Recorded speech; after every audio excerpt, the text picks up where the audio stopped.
Live from our Jackson Studios. Live from the Midtown Jackson Studio and live from well into Deep 13. This is Last Call Cafe on Spreaker with the animalistic Jay the Brain Man, the animalistic Matthew the Wizard Nichols, and the pause for consideration, Steve the Baxman Baxley. I'm Franklin Pangborn, your announcer, with Morgul as the friendly drone. Let's go to the cafe and find out what's going on and join the guys on a whole crowd. It's Last Call Cafe on Spreaker.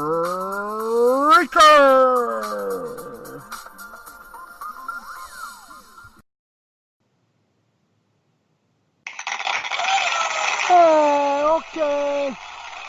Hello. Welcome one and all to the Corsican Ball. That's right. This is another lovely edition of Last Call Cafe, the only show that enters your mind like an earworm and feng shui's the hell out of your medulla oblongata.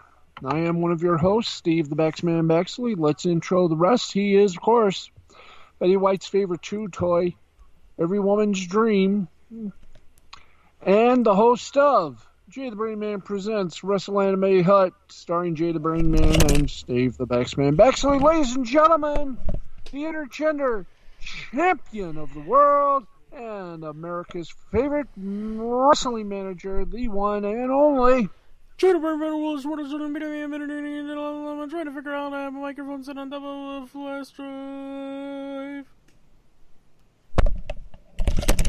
That address again is no. And of course, ladies and gentlemen, where would we be without this man? Without gamers as audience members. Ladies and gentlemen, the gamer's best friend, and with his knowledge of gaming, he should have a show on TBS Friday nights at midnight. Ladies and gentlemen, I give you the one, the only, the Doctor of Style, Mr. Funkalicious himself, the Wizard, Matthew Nichols. What's up? Hey, how you doing, man? ¿Qué pasa? Good evening. Welcome to the fun. Welcome to everything. Tonight we got, of course, Mon General.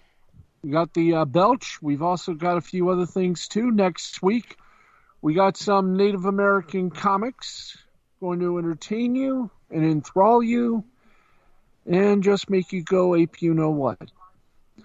But before we do all that, ladies and gentlemen, stepping up to the microphone, the dulcet tones of one Mr. Franklin Pangborn, who will answer the musical question, what's up next, Frank? Well, I'm going to tell you what's up next. It's time for Gamer News with the Wizard, Matthew Nichols. And now, here's Matt. Okay, I don't really have anything for Gamer News. And that's Gamer News. Okay. And now we segue from Gamer News to our traditional start, which I forgot to do, but now I remember. Ladies and gentlemen, Let's find out what the brain has to say. It's a brainwave.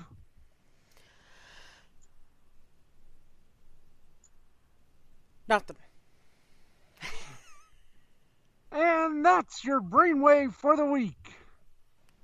One of these days, I'm gonna go 30 minutes without saying anything before I say nothing. I got nothing for. I got no comeback for that. So we continue on our Mary Chase and Sanborn. And folks, it is time. We get you updated on a few things in the weird world, the funny world. Hopefully it'll be funny, unlike last week. It's time for the weird, strange, and odd news stories that have implicated the world. So here we go. Little odd news for you. Hopefully we got something that is odd, crazy, insane, insipid. Ah, yes. Has George Jetson been sighted in Los Angeles? Well, a China airline... Well, let's read this. A person who appeared to be flying with a jetpack was reported near Los Angeles International Airport on Wednesday, according to the FAA. It was the second time a person had been reported flying with a jetpack near LAX since late August. A China Airlines crew reported seeing the person at an altitude of about 6,000 feet, 7 miles northwest of the airport at about 1:45 p.m. Wednesday, the FAA said. The identity of the rogue flyer, or flyers, if it even really was a person, remains a mystery. The FAA said it had alerted local law enforcement who were looking into the report. Now, in the earlier incident, an American Airlines pilot called into air traffic control on August 31st after their plane just passed a guy in a jetpack, according to radio communications obtained by KTTV Los Angeles. Pilot said the jetpack-clad person was only about 300 yards from the jet. A second pilot also reported seeing a person flying with a jetpack about 3,000 feet up and 10 miles from the airport that day. Only in L.A., one pilot said over the radio. Are they sure it was jetpacks and, well, not that Maui-Wowie stuff? Anyway, I mean, I know airline tickets are a little expensive, but man, if you're going to do that, go by rail. Okay. There you go. I mean, jetpacks, what were they called? Judy and Jane Jetson? I don't know. But we continue on. Why? We have to. A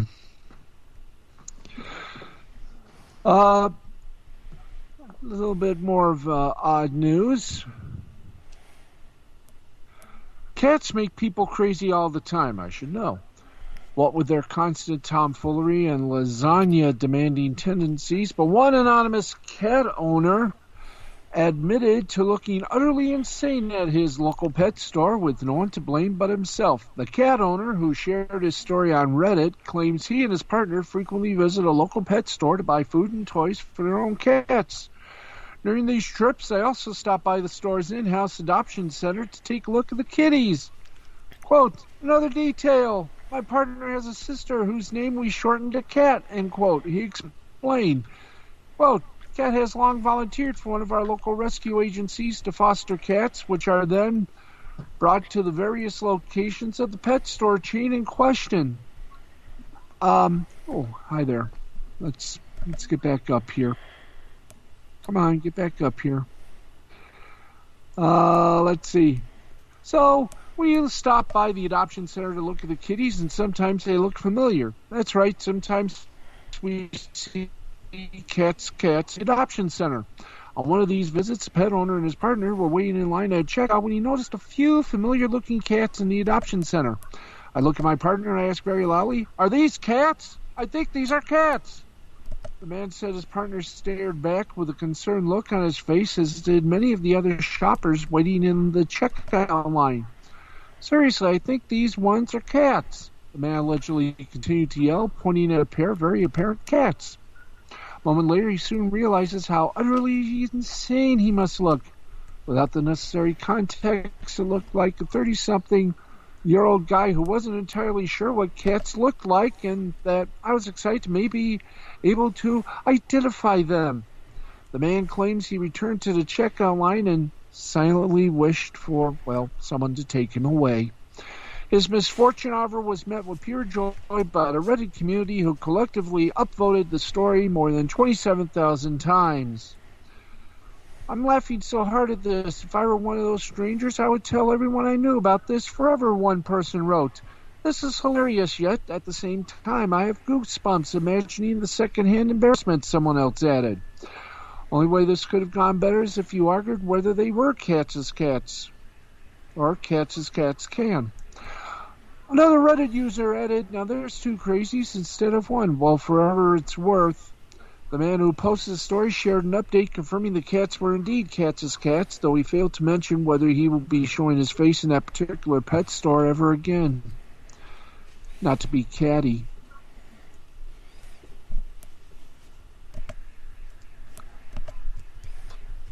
Boy, we're really hitting the blow there.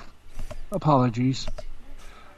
Okay, a little strange news for you. Yes, we do have some strange news. If those things weren't strange, I'll eat my hat.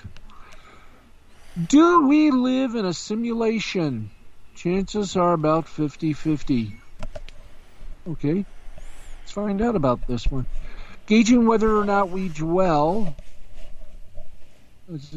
It's not often that a comedian gives an astrophysicist goosebumps when discussing the laws of physics, but comic Chuck Nice managed to do just that in a recent episode of the podcast Star Talk. The show's host, Neil deGrasse Tyson, who you can see on Cosmos on Fox, had just explained the simulation argument, the idea that we could be virtual beings living in a computer simulation. If so, the simulation will most likely create perceptions of reality on demand rather than simulate all of reality all the time, much like a video game optimized to render only the parts of a scene visible to players. Maybe that's why we can't travel faster than the speed of light, because if we could, we'd be able to get to another galaxy, said Nice, the show's co-host, prompting Tyson to gleefully interrupt before they can program it, the astrophysicist said, delighting the thought. So the programmer put in that limit. Now, such conversations may seem flippant, but ever since Nick Bostrom of the University of Oxford wrote a seminal paper about the simulation argument in 2003, philosophers, physicists, technologists, and yes, comedians have been grappling with the idea of our reality being a simulacrum. Some have tried to identify ways in which we can discern if we are simulated beings. Others have attempted to calculate the chance of us being virtual entities. Now a new analysis shows that the odds that we are living in base reality, meaning an existence that is not simulated, are pretty much even. Great, you can all go to Vegas now. But the study also demonstrates that if humans were to ever develop the ability to simulate conscious beings, the chances would overwhelmingly tilt in favor of us too being virtual denizens inside someone else's computer. By the way, a caveat to that conclusion is that there's little agreement about what the term consciousness means, let alone how one might go about simulating it.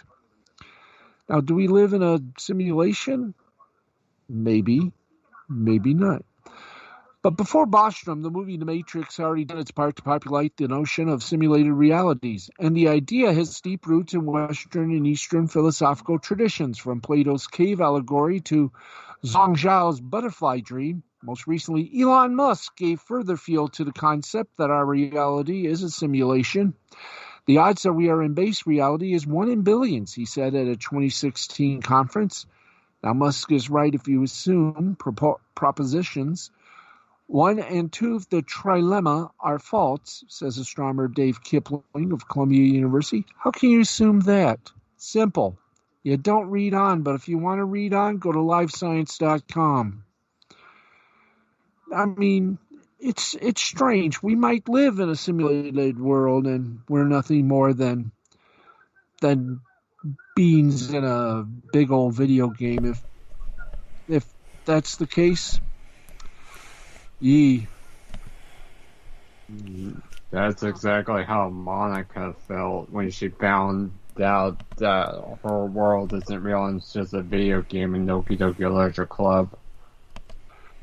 Yeah, I mean, let's look at it this way. I mean, if we are in a simulation, I could be a 24-year-old, massively strong-bodied hunk instead of a 56-year-old, well, anyway. Our last little bit of insanity, and everybody can understand me, I guess. Gin brewed with ants, poop wine, whale testicle beer, flavored with the smoked dung of Icelandic sheep. This beverage collection sounds like a menu at the world's worst happy hour, but it's actually part of a new exhibit at the aptly named Disgusting Food Museum in Malmö, Sweden. The museum is already known for its particular culinary displays, such as Magadi cheese from Sardinia, Icelandic fermented shark flesh, and Peruvian frog smoothies. For the new 3-month-long exhibit, which opened to the public on September 5th, they found the strangest, most interesting, and challenging alcohol types from the world. Museum director Andreas Ahrens said in a statement, some of the exhibited alcohols showcase different types of homemade alcohols going back thousands of years, while others are experimental.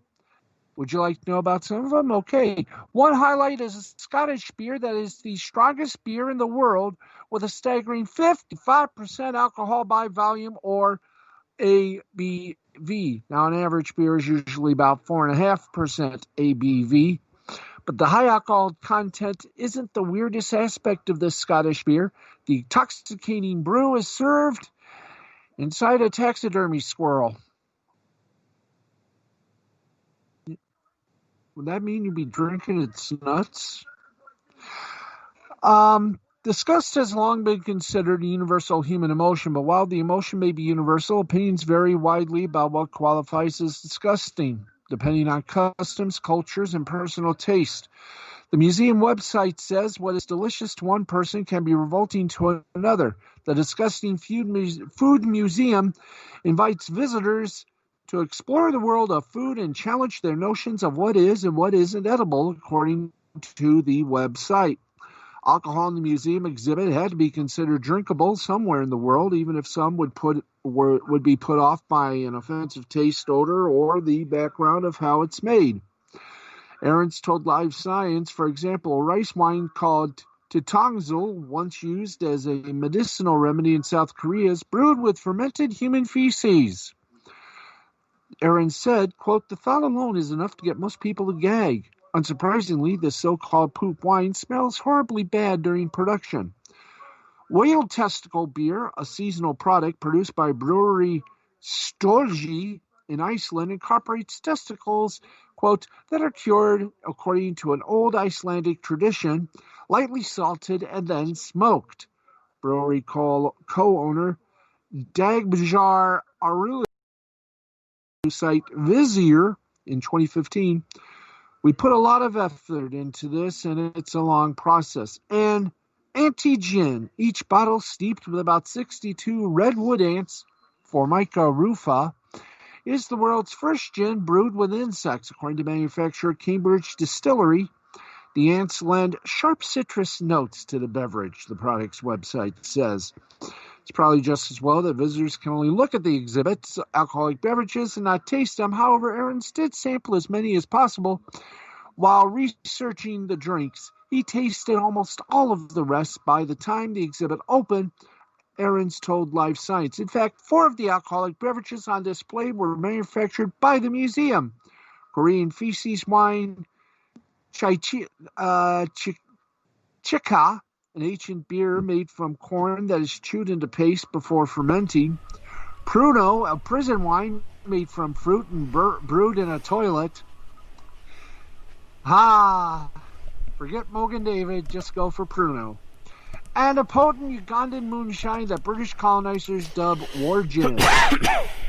The only one I can bring myself to try is the poo wine, Ahrens admitted. It's just messing with my head. I might be messing with something else. Personally, just give me a Bud Light. Anytime. Okay, let's get you over to a little bit of some wrestling news. Squirrel nuts? Oh boy.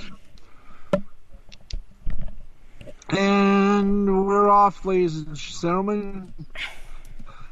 And Miro has said that former AEW talent has signed with the WWE. Who might that be, you may ask? Why, simple. Miro said on his Twitch stream earlier on Friday that Benjamin Carter, who wrestled a few matches for AEW, has signed with the WWE. Carter faced Scorpio Sky during the 1-hour edition of AEW Late Night Dynamite last month. While responding to a friend who praised Carter as a promising young talent in the biz, Miro rued the fact that AEW had lost the services of the young British wrestler. I know, but we lost Ben Carter. He's gone to the dark side, referring presumably to the WWE. I mean, good luck to him. I was really impressed with this stuff. So are we all.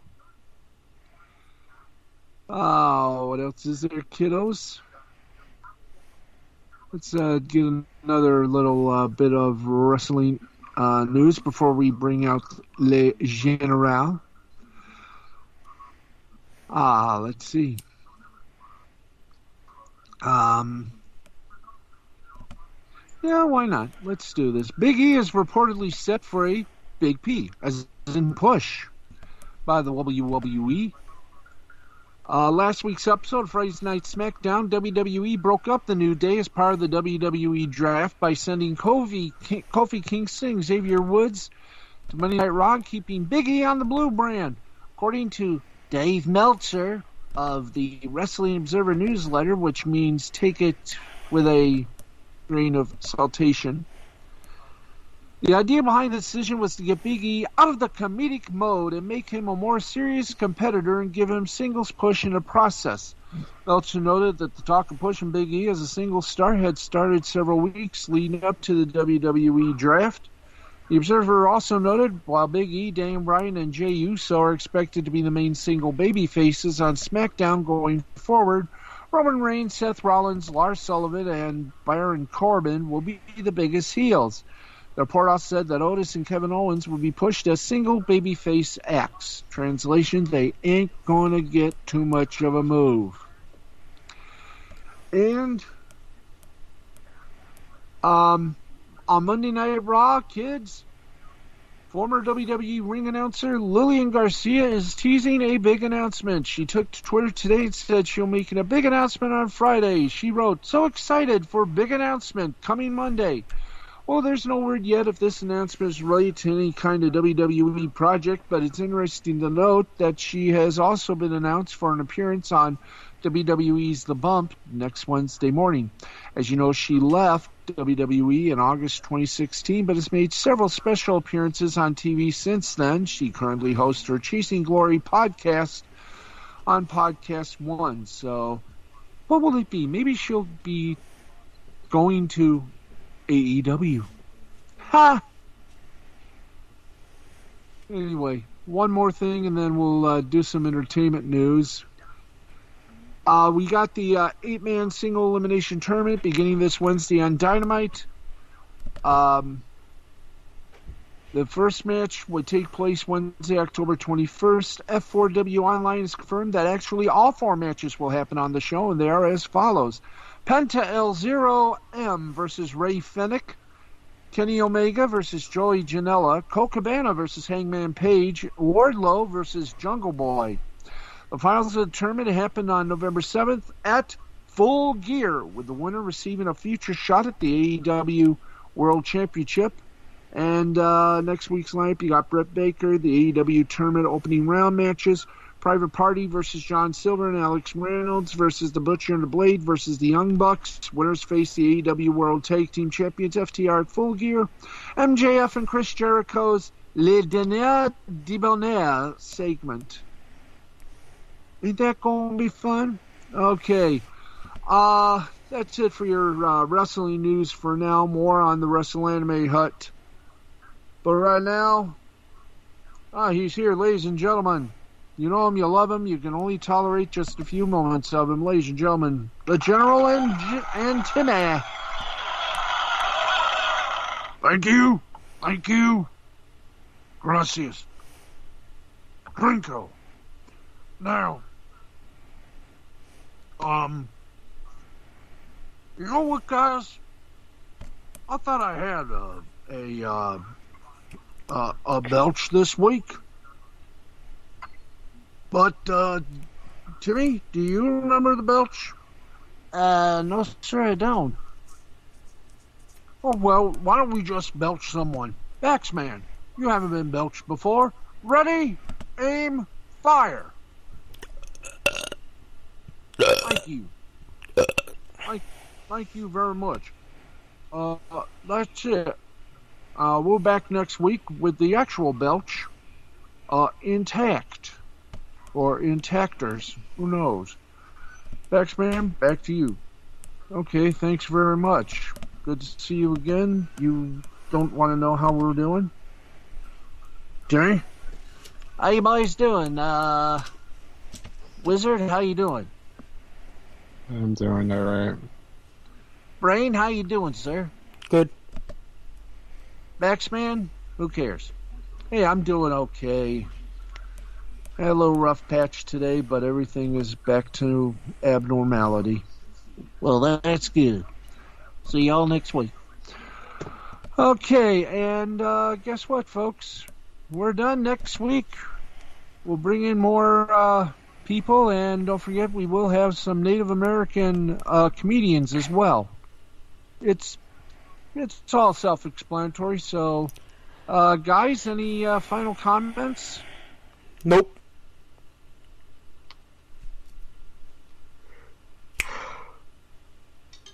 Nat? Nothing. Okay. Thank you all for joining us. Be good to one another, and hopefully you'll enjoy next week's show. For the Brain, the Wizard, I'm the Baxman. See ya.